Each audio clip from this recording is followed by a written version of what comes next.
அது கிருபை. என்ன ஆவியானவர் ஒருவர். ஆமென். அதனால எல்லா சாட்சியும் ஒரு பீட் எனக்கு கிடைச்சது. ஆமென். அது மாதிரி அல்லேலூயா. திருவிழா நான் மிஸ் பண்ணக்கூடாது. ஆராதனையில கடந்து வரணும், அதை டைமிங்ல கடந்து வரணும். சில பேர் பார்த்தீங்கன்னாக்கா, பெருமை சொல்ல சில நபர்களை பார்த்துருக்கேன், ஸ்டார்டிங்ல இருந்து மனதாலே ஆத்மா சொல்ற வரைக்கும் முடிப்பாங்க.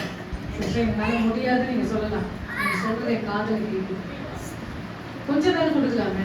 ஏன்னா கல்வாரி சிலுவையில அவர் ஜீவன் விடும்போது என்ன செஞ்சுட்டாரு, கையை விரிச்சு கால் ரெண்டு காலம் கொஞ்சம் ஒரு 5 நிமிஷம் நின்று பாருங்க, முடியாது. அதுல வர ஆணி அடிச்சுட்டு அந்த ரத்தம் ஒழுகி கொண்டு இருக்கிறது, தண்ணி தாகம் அவருக்கு. என்ன செய்யறாங்கன்னா அந்த உமிழ்நீர், எச்ச நீர் இதெல்லாம் நமக்காக என்ன பண்ணிட்டாரு வாங்கினார். கொஞ்ச நேரம் நம்ம நிற்க முடியாது. கிருபையை கேளுங்க. அது ஒரு 1/2 hour நிற்கணும், 6 இல்லை 4 hour நிற்கணும், இல்லை ஒரு 1/4 மணி நேரம் நிற்குது. எனக்கு திரும்ப தாங்க ஆண்டவரே. வைராக்கியமா இருக்கிறவங்க நான் பார்த்துருக்கிறேன். ஆமென். ஸ்டார்டிங்ல இருந்து முடிவு ஆத்மா சொல்ற வரைக்கும் நின்று இருக்கிறாங்க. அது கர்த்தருடைய கிருபை. ஆமென். எல்லாருக்கும் அந்த கிஃப்ட் எல்லாம் கிடைக்காது. கிஃப்ட் எல்லாம் கேளுங்க, நீங்க பிரயாசப்பட்டு கேட்டாதான் ஆண்டவர் நமக்கு கொடுப்பாரு.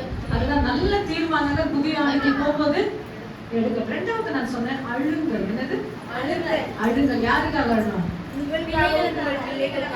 ஃபர்ஸ்ட் எனக்காக நான் அழுகணும். எங்க வாழ்க்கையில நான் எங்கெல்லாம் சரியில்லாம இருக்கேன், எங்கெல்லாம் நான் மிஸ்டேக் பண்ணிருக்கேன், எத்தனை வருஷம்னா எத்தனை ஆராதனை கட் பண்ணிருக்கிறேன், எங்கெல்லாம் திருவந்த நான் மிஸ் பண்ணிருக்கிறேன், பைபிளை ஒழுங்காம அல்லேலூயா படிச்சிருக்க மாட்டேன், அதே மாதிரி தேவ சந்நிதியில நான் உட்கார்ந்து இருக்க மாட்டேன். எப்படி நான் சொன்னேன், சந்திப்புல இருக்கணும். என்னல இருக்கணும்? சந்திப்புனா உட்காரணும். புருஷன் மனைவி உறவினது தொடர்பா சந்திப்பா, நீ உட்கார்ந்து பேசணும். நீ போன்ல போயிட்டு உட்காரு பேசுன்னு சொல்லணும். அது மாதிரி சந்திப்பு கர்த்தருடைய சமூகத்துல எல்லாத்தையும் விட்டு நம்ம என்ன செய்யணும்?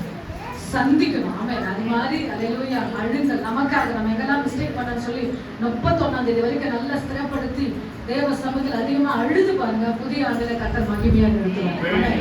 இப்போ நான் வாசிக்க போகிறோம். ஒரு 10 நிமிஷத்துல முடிச்சிடுறேன். சண்டே கிளாஸ் இருக்கு. 2 சாமுவேல் 7ஆம் அதிகாரம் 18ஆம் வசனம்.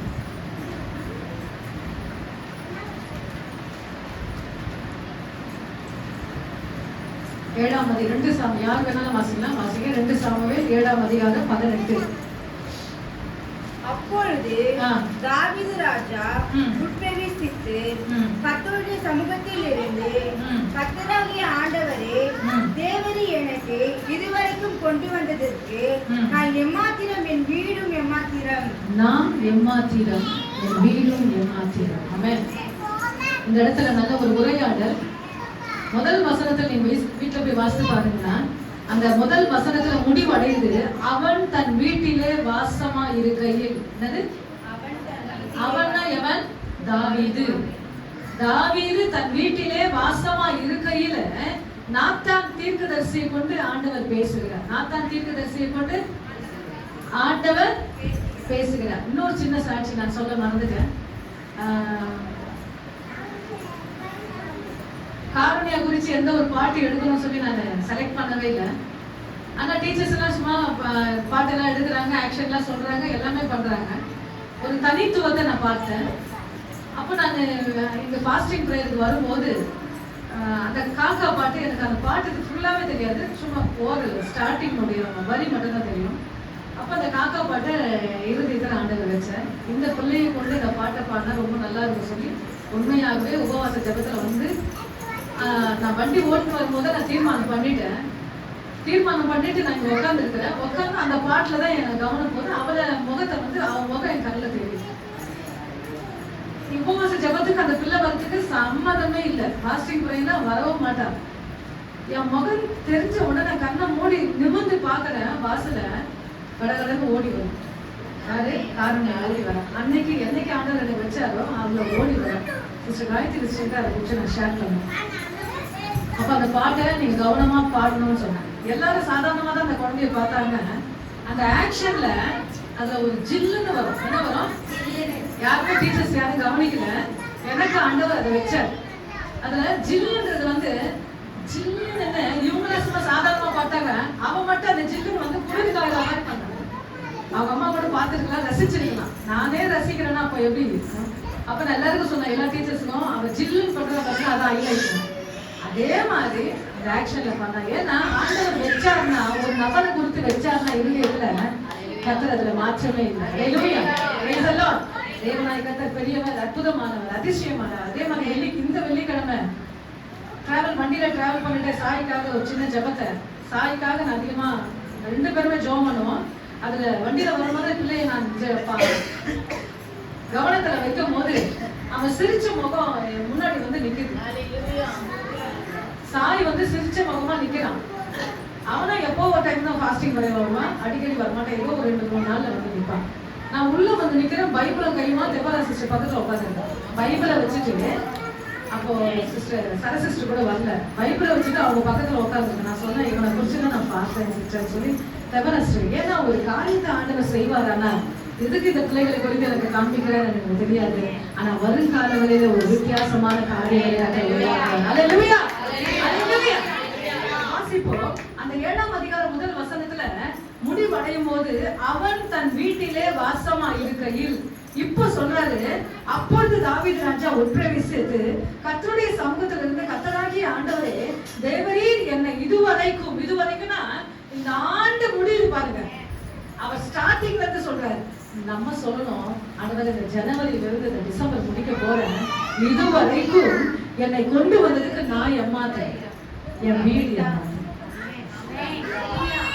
நல்ல ஒரு அருமையான வார்த்தை.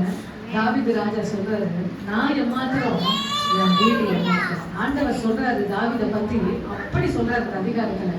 சொல்லும் போது அவருடைய உள்ளத்துல, அவர் வீட்டுல வந்து நாத்தான் தீர்க்கதரிசி அனுப்பி இந்த வார்த்தைகளை சொல்லும் போது, நான் ஏமாத்துறோம், என் வீடு ஏமாத்துறேன், நான் இதுக்கு தகுதி இல்லாதவன், ஏமாத்துறேன்ற எனக்கு அதுக்கு சம்மந்தமே இல்லை. சம்பந்தம் இல்லாதவர்களுக்கு தான் என் ஆண்டவர் சில தாளாண்டுகளை கொடுப்பார். சம்பந்தம் இல்லாதவர்களுக்கு தான் என் ஆண்டவர் சில ஆவிக்குரிய திறமைகளை கொடுப்பார். கர்த்தர் நல்லவர். அல்லேலூயா. நான் ஏமாத்திரம், என் வீடு ஏமாத்திரம். எப்பொழுதும் நம்ம அசால்ட்டா இருப்போமானால் கர்த்தர் கவனிக்காம கடந்து போயிடுவார். அவர் நம்ம பக்கத்துல நிக்க வைக்கணும்னா எதனா ஒரு ஹைலைட் பண்ணுங்க. ஏதாவது ஆண்டவருக்கு பிடிச்சமான காரியத்தை உங்க வாழ்க்கையில செஞ்சு பாருங்க, திரும்பி பார்ப்பார். அல்லேலூயா. எருசலேம் குமார்த்திகளை பார்த்து ஆண்டவர் என்ன சொன்னார்? திரும்பி பார்த்து, எருசலேம் குமார்த்திகளே உங்களுக்காக உங்க பிள்ளைகளுக்கு எனக்காக அழாதீங்க. அல்லேலூயா. எவ்வளவு மரண தருவாயில பேசுற வார்த்தை ரொம்ப முக்கியமான வார்த்தை. இன்னும் கொஞ்ச நேரத்துல ஆண்டவர் மரிக்க போகிறார். அப்பொழுது எருசலேம் குமார்த்திகளை பார்த்து அவர் சொல்லுகிறார், முதல்ல உனக்காக அழு. கர்த்தர் உன்னை ரட்சித்திருக்கிறார், கர்த்தர் உன்னை அபிஷேகம் பண்ணியிருக்கிறார். அல்லேலூயா. பரிசுத்த ஆவியை துக்கப்படுத்தாதீர்கள் என்று வசனம் சொல்லுகிறது. எங்கெல்லாம் ஆண்டவரை துக்கப்படுத்தியிருக்கிறேன், எங்கெல்லாம் நான் மிஸ்டேக் பண்ணியிருப்பேன், அதெல்லாம் நினைச்சு நீ அழுது புதிய ஆண்டுக்குள்ளே கடந்து போகும். அல்லேலூயா. வாசிப்போம் ஆதியாகமம் 32ஆம் அதிகாரம் 10ஆம் வசனம் வாசிப்போம். 10 நிமிஷம் தான், கொஞ்சம் ஃபாஸ்டா வாசிங்க. ஆதியாகமம் 32:10. அடியனுக்கு தேவனை காண்பித்த எல்லா தயவுக்கும் எல்லா சத்தியத்துக்கும் நான் எவ்வளவு வேண்டும் பாத்திரன் அல்ல, நான் கோலும் கையுமாய் இந்த யோர்தானை கடந்து போனேன். இப்பொழுது இவ்விரண்டு பரிவாரங்களையும் உடையவனானே. அல்லேலூயா. கோலும் கையுமா அந்த யாக்கோபு வந்தாரு. அவர் வரும்போது, அவர் போகும்போது கோலும் கையுமா போறாரு, வரும்போது இரட்டத்தனையான ஆசீர்வாதத்தோட கடந்து வர்றாரு. அதை நான் சொன்ன பாத்தீங்களா? நான் ஏமாத்திர சொல்றதுக்கு இவர் சொல்றாரு என்னன்னா, நான் எவ்வளவு பாத்திரமாக இல்ல, தகுதி இல்ல, எனக்கு இது அடைய எனக்கு ஒண்ணுமே இல்ல, எல்லாமே நீங்க கொடுத்தது. அல்லேலூயா. அல்லேலூயா. இரண்டு பரிவாரங்களை நான் உடையவனானே. ஆமென். Praise the Lord. அடுத்ததாக வாசிப்போம். யாத்திராகமம் 3ஆம் அதிகாரம் 11.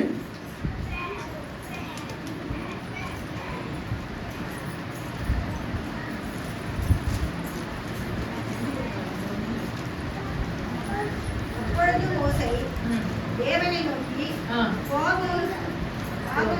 பார்வோனிடத்து போகவும் அழைத்து வரவும் ஆண்டவர் போன்னு சொல்லிட்டாரு. போன்னு சொன்னா அது அப்பிலே இல்லை. என்ன சொல்லுவாங்க நம்ம லாங்குவேஜ்ல? அப்பிலே இல்லை. ஆமென். போன்னு சொல்லிட்டா ஆமென். அல்லேலூயா. அவர் சொல்றாரு, தேவனை நோக்கி பார்வோனிடத்துக்கு போகவும் இஸ்ரவேல் புத்திரரை எகிப்திலிருந்து அழைத்து வரவும் நான் ஏமாத்தினேன். ஆண்டவரே அங்க போய் எவ்வளவு பெரிய அரண்மனை, எவ்வளவு பெரிய ராஜா, அவர்கிட்ட போய் நிக்க சொல்றீங்களே, அவர் சொன்னதுதான். அவன் அவர் நினைச்சுதான். அதாவது யாரை கொண்டு எவரை கொண்டு என்ன செய்வா சொல்ல முடியாது. நான் எம்மாத்திரம் கர்த்தர் இந்த மோசை கொண்டுதான் பல திட்டங்களை தீர்மானங்களை செய்ய. அடுத்து நாங்கள் வாசிக்க போகிறோம் 1 சாமுவேல் 18:18 முடிக்க விரும்புறேன். 1 சாமுவேல் 18:18.